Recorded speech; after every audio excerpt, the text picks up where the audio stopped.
هجيب الفراخ اللي عندي ايا كانت الكميه اللي موجوده عندك واقطعها مكعبات صغيره. مش هقلبها على طول، هسيبها تاخد صدمه كده في الاول وبعد كده ابتدي اقلبها. طبعا رشينا شويه فلفل زي ما قلت لك. هبتدي اقلب فيها بقى لما احس ان هي اتشوحت، هحط لها بصلايه مقطعاها ناعم وهديها برضو تقليبه كده.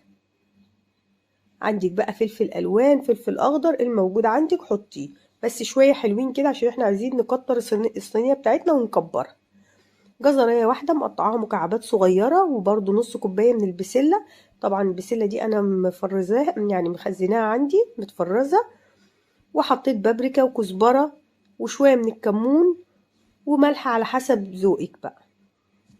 قلبي الكلام ده كله كده مع بعضه، وفي الوقت ده بقى هنهدي النار ونغطيها تستوي بالبخار بتاعها، يعني الخضار هينزل المية بتاعته وهي هتستوي.